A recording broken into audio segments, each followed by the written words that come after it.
You geniuses? Beta brain waves. When you are waking consciousness and you wake up in the morning and your eye starts to perceive daylight, the moment your eye picks up daylight, the optic nerve sends a signal right to the pineal gland, and the pineal gland begins to make a neurotransmitter called serotonin. And serotonin is the daytime neurotransmitter, and it creates excitatory function in the brain. And the moment the brain begins to fire in serotonin, you begin to pay attention to your outer world, and the brain perks up, and now the brain's job is to create meaning between the outer world and the inner world. And the way it does that is it uses its senses, and it's thinking about how it feels, if it's tired, if it's hungry, who's a threat, who they like, what things they have to do. And as that starts to happen, the brain waves in the neocortex, or the thinking brain, where conscious awareness exists, is very fast. Are you with me? Now, when you go to bed at night and light begins to diminish, and your brain is perceiving less light, the signal that goes to the pineal gland takes serotonin and turns it into melatonin. And melatonin makes you sleepy and changes your brain waves.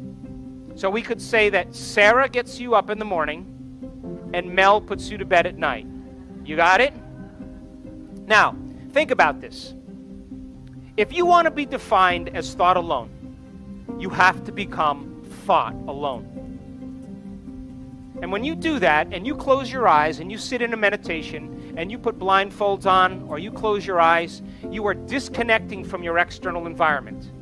Your attention is no longer on the outer world because you're seeing less information, which is 80% of information, sensory-wise, comes through your eyes. You're playing music in the background, or you put earplugs in, or there's silence. Now you're hearing less information, and because of that, you're sitting your body down and you're making it sit still, disconnecting from your environment, putting your body in one place and transcending time. The moment that happens, your neocortex begins to slow its brain waves down, and your brain waves move into alpha.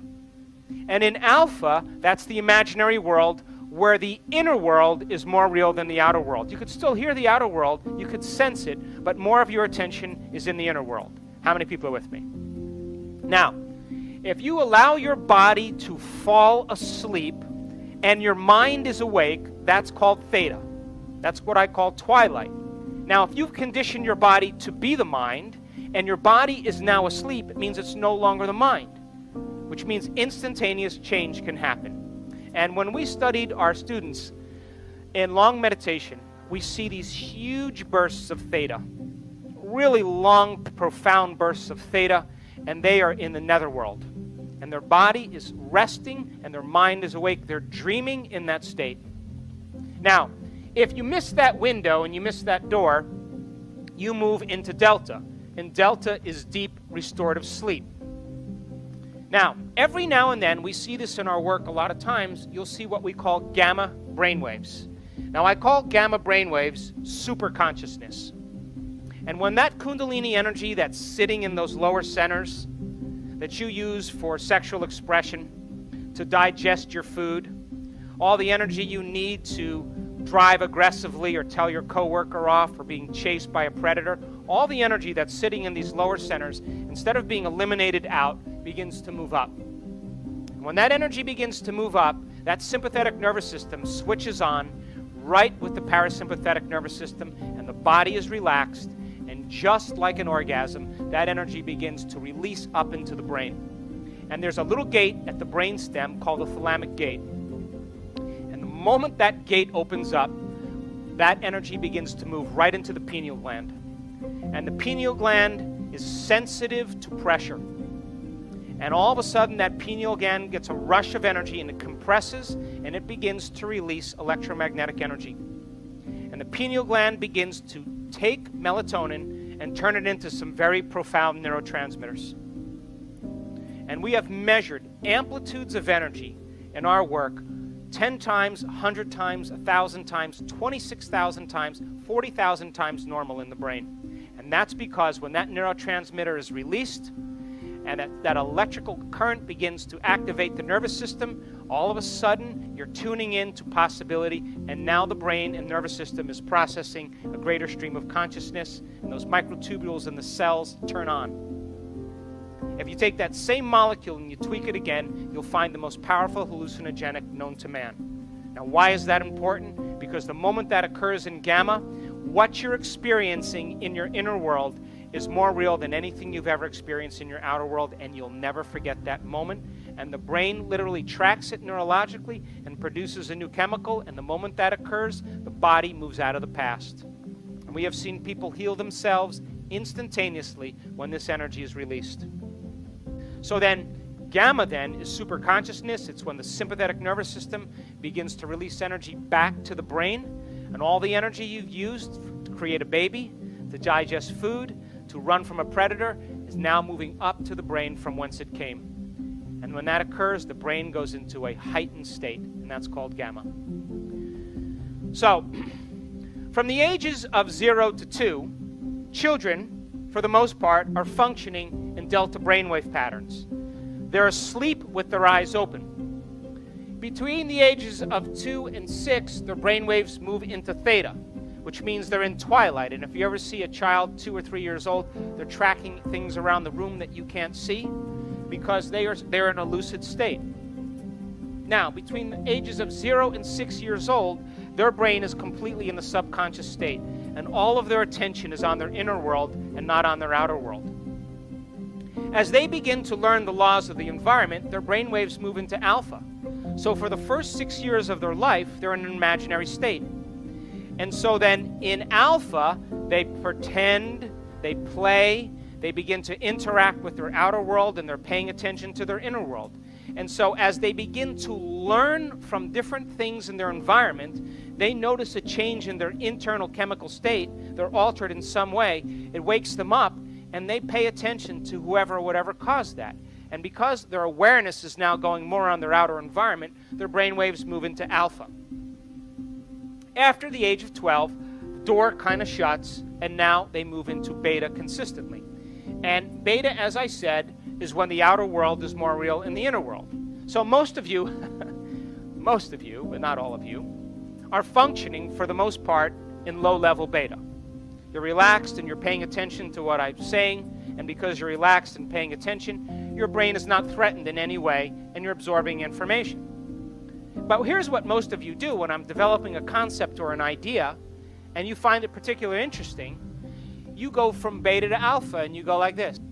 And the moment you do that, you're consolidating that information neurologically in your brain. And so in order for you to learn, you have to switch from beta to alpha.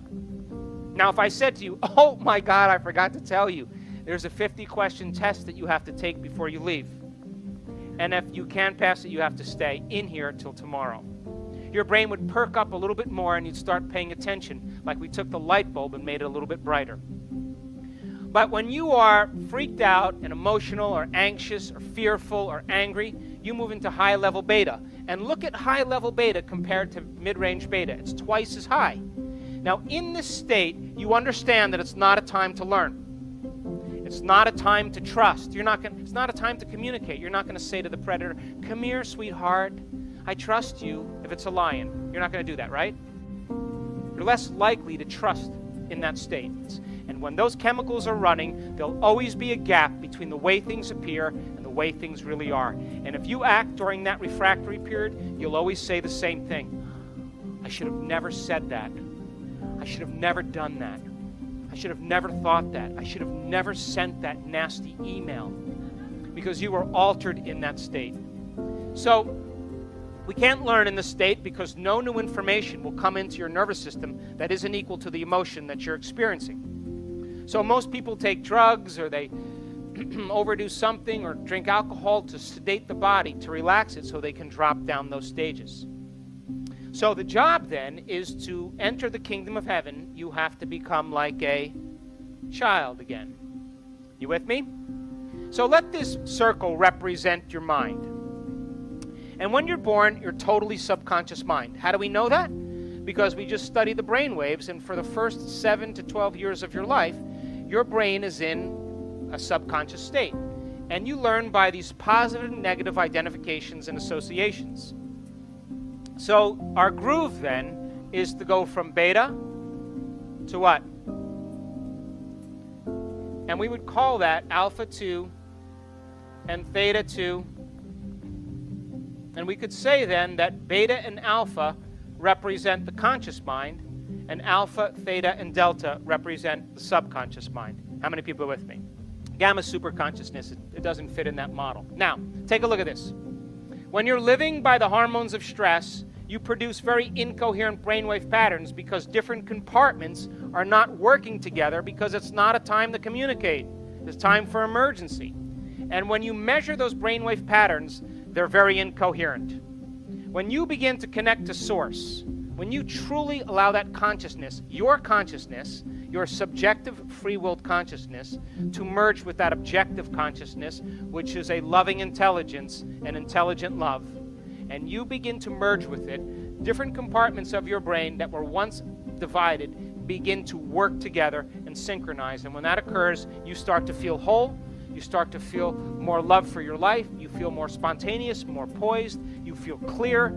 You trust in the universe because your brain is now functioning in a holistic state.